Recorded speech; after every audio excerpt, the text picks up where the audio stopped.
अस्सलाम वालेकुम जी, उम्मीद है आप सब ठीक होंगे, खैरियत से होंगे।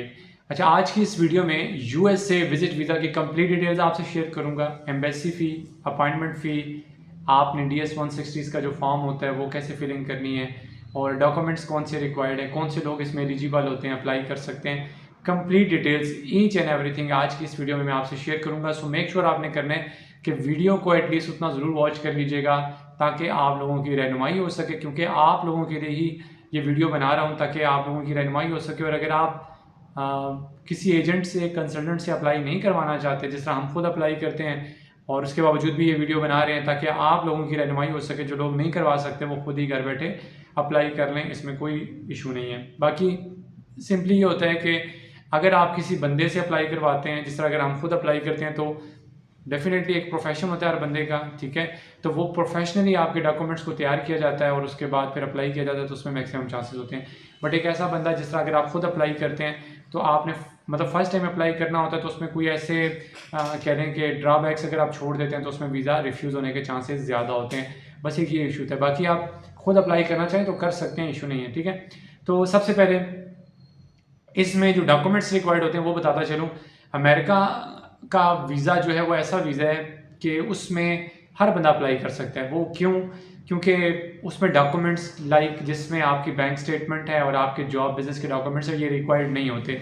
जिस तरह बाकी जो भी किसी भी कंट्री में आप कनाडा का अप्लाई करें, ऑस्ट्रेलिया का, यूके का, और उसके अलावा अगर आप किसी और शेंगन जोन में किसी कंट्री का अप्लाई करें, साउथ कोरिया का करें, जापान का करें, तुर्की का करें, ठीक है, किसी भी कंट्री का अप्लाई करें, उसमें बैंक स्टेटमेंट भी चाहिए होती है, जॉब बिज़नेस के डॉक्यूमेंट्स भी चाहिए होते हैं, बाकी जो आपके बेसिक डॉक्यूमेंट्स हैं वो भी चाहिए होते हैं। बट यूएसए ऐसा कंट्री है, इसमें ना तो आपके बैंक स्टेटमेंट चाहिए होती है, ना जॉब बिज़नेस के डॉक्यूमेंट्स चाहिए होते हैं, और सिर्फ जो बेसिक डॉक्यूमेंट है उसमें भी आपका सिर्फ पासपोर्ट की कॉपी, आईडी कार्ड की कॉपी, आपकी FRC तो नहीं चाहिए होती, आपकी वाइट बैकग्राउंड की पिक्चर चाहिए होती है, और इसके अलावा आप जो सोशल मीडिया यूज़ करते हैं उसके लिंक्स चाहिए, और उसके अलावा आपकी जो एक्टिव ईमेल आईडी होती है वो चाहिए होती है, बस। यानी ये 4 चीज़ें चाहिए, इसके अलावा कोई चौथा डॉक्यूमेंट आपका, पाँचवा डॉक्यूमेंट नहीं चाहिए। यानी मेजर यही होता है हर बंदे का कि यार हमारे पास जॉब बिज़नेस के डॉक्यूमेंट्स नहीं है, बेसिक डॉक्यूमेंट्स हैं, हमारे पास बैंक स्टेटमेंट नहीं है, बेसिक डॉक्यूमेंट्स हैं, तो कैसे अप्लाई करें। तो हमारी रिकमेंडेशन उसको बंदे को यही होती है कि अगर आपका फ्रेश पासपोर्ट है, बेशक ट्रैवल हिस्ट्री नहीं है, नो इशू, अगर आप कॉन्फिडेंट हो तो आप ज़रूर अमेरिका का अप्लाई करो। इसमें बहुत सारे कह लें कि फ़ायदे हैं, वो ये हैं कि अमेरिका का वीज़ा ग्रांट हो जाए तो पहली बात 5 साल का मल्टीपल एंट्री वीज़ा जो है वो ग्रांट होता है, मतलब एक लॉन्ग टर्म का वीज़ा आपको मिल जाता है। ये एक बहुत बड़ा कह रहे हैं कि आपके लिए एक पॉइंट होता है। उसके बाद ये कन्वर्टेबल भी होता है वर्क परमिट में, ये क्योंकि मोस्टली लोगों का यही इशू होता है कि यार हमने कन्वर्ट कराना है वर्क परमिट में, तो आप इजीली इसको कन्वर्ट भी करा सकते हैं वर्क परमिट में। और उसके अलावा सबसे अच्छी बात ये होती है कि मल्टीपल एंट्री वीज़ा होता है, एक दफ़ा मिल जाए तो आप आना जाना आपका लगा रहता है, पूरे 5 साल तक आपको कोई इशू नहीं होता। उससे बड़ी बात ये होती है कि अगर अमेरिका जैसे सुपर पावर कंट्री का वीज़ा मिल जाता है तो आपके लिए आधी दुनिया जो है वैसी फ्री हो जाती है, आप हर जगह ट्रैवल कर सकते हैं। जैसे अगर आपके पास पाकिस्तान की नेशनैलिटी है, आप सिटीजनशिप आपकी पाकिस्तान की है, तो डेफिनेटली हमें हर कंट्री का वीज़ा अप्लाई करके जाना पड़ता है, फ्री तो हमारे ना होने के बराबर है कंट्री। तो बट उस सुपर पावर का अगर आपको वीज़ा मिल जाता है तो आपके लिए आधी दुनिया जो है वैसी फ्री हो जाती है, तो ये एक इसका बहुत बड़ा फ़ायदा होता है, ठीक है। उसके अलावा इसमें इंटरव्यू होता है, अगर आप कॉन्फिडेंट है तो ज़रूर इसका अप्लाई करें, इंशाल्लाह आप जो है वो इसका जो इंटरव्यू है वो ज़रूर जो है वो सिक्योर कर लेंगे। हार्डली 2 मिनट का इंटरव्यू होता है, और उसमें आप जो है वो सिंपल यही क्वेश्चन होते हैं कि आप क्यों जाना चाहते हैं, वापस कब आएंगे, कितने दिन वहाँ रहेंगे, पाकिस्तान में क्या करते हैं, क्या नहीं करते, तो ये आपसे 2-4 क्वेश्चन होते हैं। कॉन्फिडेंस लेवल आपका देखा जाता है, दैन उस बेहाव पर फिर डिसीजन लिया जाता है वीज़ा देना चाहिए या नहीं देना चाहिए, ठीक है। उसके बाद अगर हम लोग आपका अप्लाई करते हैं, यानी कि बीइंग अ ट्रैवल कंसल्टेंट, अगर हमारे से कोई लोग अप्लाई करवाते हैं तो हम उसको प्रॉपर तैयारी भी करवाते हैं, इंटरव्यू की प्रिपरेशन भी करवाते हैं, ताकि मेंटली तौर पर बंदा जो है वो प्रिपेयर होकर वहाँ पे जब अपीयर होगा तो कुछ ना कुछ तो वहाँ पर बोल सकेगा ना। अगर आप बिल्कुल ब्लाइंड उठ के चले जाएँ इंटरव्यू देने के लिए तो ऐसे तो पॉसिबल ही नहीं होता। तो ये चीज़ है, जिस तरह आप एग्ज़ाम से पहले उसकी तैयारी करके जाते हैं, तो सेम ऐसे ही यहाँ पर भी हम प्रिपरेशन इसलिए करवा के भेजते हैं, उसमें आप मतलब 100% ना सही 70 to 80% तो कम से कम उसको सिक्योर कर ही लेंगे, तो ये चीज़ होती है। अच्छा, इसमें इसकी जो एम्बेसी की फ़ीस है वो 55,500 रुपये है, वो आप बैंक में भी जमा करा सकते हैं और ऑनलाइन भी पे कर सकते हैं। उसके अलावा इसकी जो अर्जेंट अपॉइंटमेंट होती है और एक नॉर्मल अपॉइंटमेंट होती है, जो नॉर्मल अपॉइंटमेंट होती है वो फ्री ऑफ कॉस्ट होती है अगर आप खुद लेते हैं, ठीक है। और अगर हमसे कहते हैं तो हम नॉमिनल से चार्जेस लेके आपकी अपॉइंटमेंट ले देते हैं, बट जो नॉर्मल अपॉइंटमेंट है वो बहुत लेट मिलती है, यानी कि 1 साल बाद की नॉर्मल अपॉइंटमेंट मिलती है, ठीक है।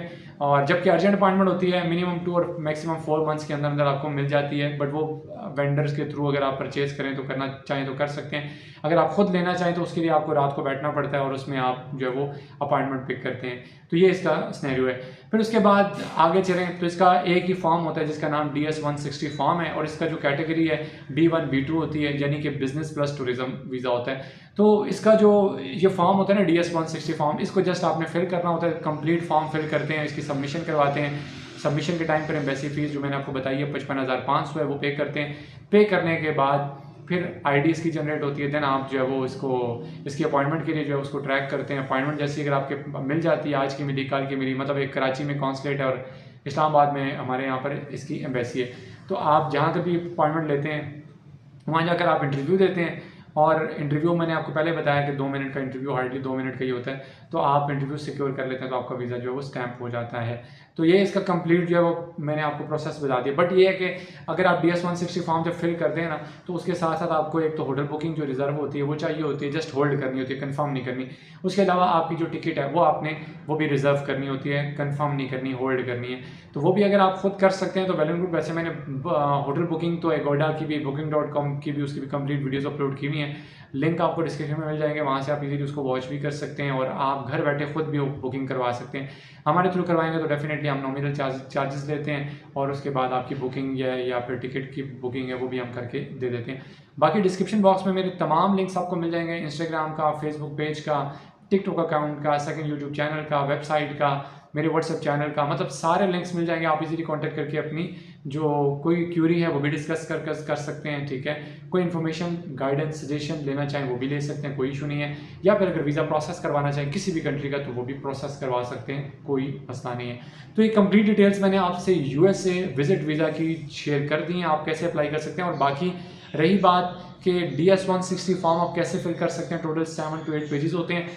तो उस पर भी अगर आपके जितने ज़्यादा कमेंट्स होंगे कि सर इसके ऊपर एक ऑनलाइन वीडियो अपलोड कर दें, तो क्योंकि जब ऑनलाइन फॉर्म फिल किया जाता है ना तो वो वीडियो ज़्यादा लेंथी होती है एज़ कम्पेयर टू इस तरह सामने बैठ के मैं जिस तरह आपको बता रहा हूँ वर्बली।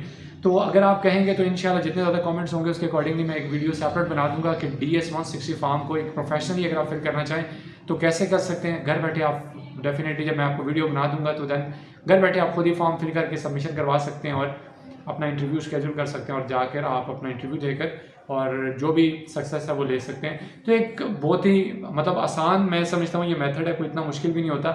बट हम तो डेफिनेटली एक प्रोफेशनलिज्म में हैं, तो हमारा फिल करने का या हमारा उसमें डिटेल्स डालने का थोड़ा सा एक डिफरेंट मेथड होता है। बट आप कैसे करते हैं मुझे नहीं पता, बट यह है कि आप मेंशन करेंगे कमेंट में तो मैं इंशाल्लाह उस पर एक डिटेल्ड वीडियो अपलोड कर दूंगा ताकि आपकी मुकम्मल मज़ीद भी रहनुमाई हो जाए। इसके अलावा किसी और कंट्री के ऊपर अगर आप चाहते हो इन्फॉर्मेशन चाहते हो किसी किस्म की भी, ट्रैवल इंश्योरेंस की, होटल बुकिंग की, टिकट की, तो मैंने वैसी वीडियोस अपलोड की हुई हैं, या किसी कंट्री की विजिट वीज़ा की इन्फॉर्मेशन चाहते हो कि यहाँ पर हमने अप्लाई करें तो कैसे करें, तो आप ज़रूर कमेंट में अपनी क्वेरी जो है वो ड्रॉप करें। इंशाल्लाह मैं उस पर भी एक सेपरेट डिटेल वीडियो अपलोड करूँगा ताकि आपकी मुकम्मल रहनुमाई कर सकूँ। अपना बहुत सारा ख्याल रखिएगा, दुआ में याद रखिएगा।